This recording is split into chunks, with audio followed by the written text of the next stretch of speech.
নমস্কার, শুভ সন্ধ্যা। আজ 29 এপ্রিল।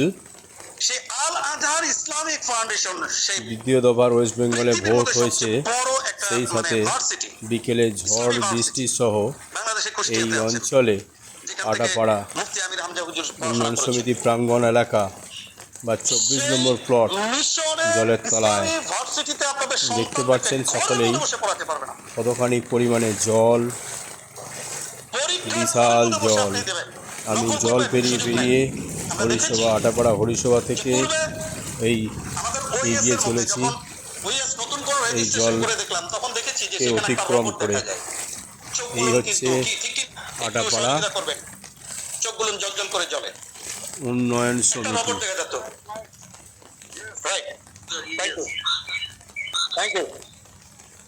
আপনি যখন একাডেমির মাধ্যম দিয়ে পৃথিবীর যে কোনো স্টেটে পড়াশোনা করছেন, আপনি ঘরের মধ্যে বসে আপনি যখন দেখতে পাচ্ছেন মানে পরীক্ষা দিচ্ছেন, প্রচুর বৃষ্টি হয়েছে, জলে জলময়। এই অঞ্চলটা পুরোটাই কোনোভাবে সম্ভব না, জলে জল। সম্ভবত বেশি পরিমাণে বৃষ্টি হলে জলটা, বৃষ্টির জলটা রাস্তায় হয়ে যাচ্ছে, হাঁটুর নিচে জল। আমরা এইভাবেই অতিক্রম করে, জল অতিক্রম করে এগিয়ে চলেছি। আজ এই মহান দিনে স্মরণীয় বৃষ্টি আমাদেরকে মনে করিয়ে দিয়েছে যে দ্বিতীয় দফার ভোটে ভালো করে পরিষ্কার করে ভোট হয়েছে। কোনো জায়গায় সেরকম ঘটনা না হলেও শান্তিপূর্ণভাবেই ভোট হয়েছে। আশা করি ভোটের পরিমাণটাও খুব ভালো, পরিমাণটাও হবে, পার্সেন্টেজের পরিমাণটাও খুব ভালো হবে। আর মানে হাঁটু জল পার হয়ে আমি এগিয়ে চলেছি আমার গন্তব্যের দিকে।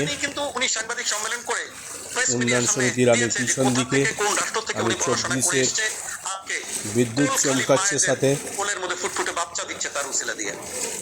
প্রচণ্ড বিদ্যুৎ চমকানি এবং সাথে মুষলধারে বৃষ্টি হয়েছে। বৃষ্টির জল ফেলে আমি এগিয়ে চলেছি। এই দেখুন গাড়ি ডুবো ভাব, তা সত্ত্বেও আমরা গন্তব্যস্থলে এগিয়ে চলেছি।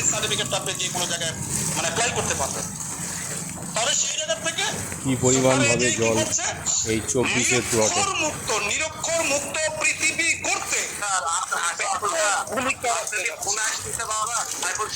এই দেখুন 24-এর প্লটে আমরা ঢুকে গেছি, জলে জল, অটো পর্যন্ত ডুবে গেছে। এই একটি অটো ডুবিয়েছিল, আর সেইখানে বাইকও ডুবো অবস্থায়। হাঁটু, এই 24-এর প্লটে হাঁটু সমান জল, হাঁটু সমান জল। যাই হোক, এইভাবেই আমাদেরকে পারাপার করতে হয় 20 নম্বর ওয়ার্ড বর্ণনগর মিউনিসিপ্যালিটি। এই 24-এর প্লট মণ্ডলপাড়া,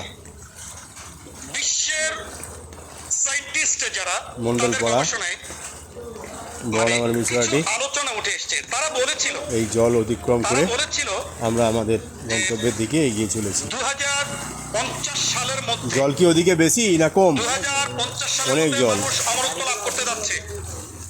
ওকে ওকে ওকে, প্রচণ্ড জল। এই সন্ধ্যার পর রাত্রি 10টা অতিক্রম, তা সত্ত্বেও এই জল অতিক্রম করে আমরা এগিয়ে চলেছি। বর্ণনগর মিউনিসিপ্যালিটি অন্তর্ভুক্ত 20 নম্বর ওয়ার্ড 24-এর প্লট, যেটা দমদম থেকে নোয়াপাড়া মেট্রো স্টেশন, এই রাস্তার সংলগ্ন অঞ্চল জলের তলায়। থ্যাংক ইউ, অসংখ্য ধন্যবাদ। এই ভিডিওটা করে রাখলাম আজ এই 29 এপ্রিল শুভ সন্ধ্যায় জলমগ্ন এলাকায়। বসবাসকারী সাধারণ মানুষ এই জল পারাপার করেই গন্তব্যস্থলে এগিয়ে চলেছেন এবং সাথে গন্তব্যস্থ থেকে বাড়ির পথে রওনা হচ্ছেন। থ্যাংক ইউ সকলকে, অসংখ্য ধন্যবাদ।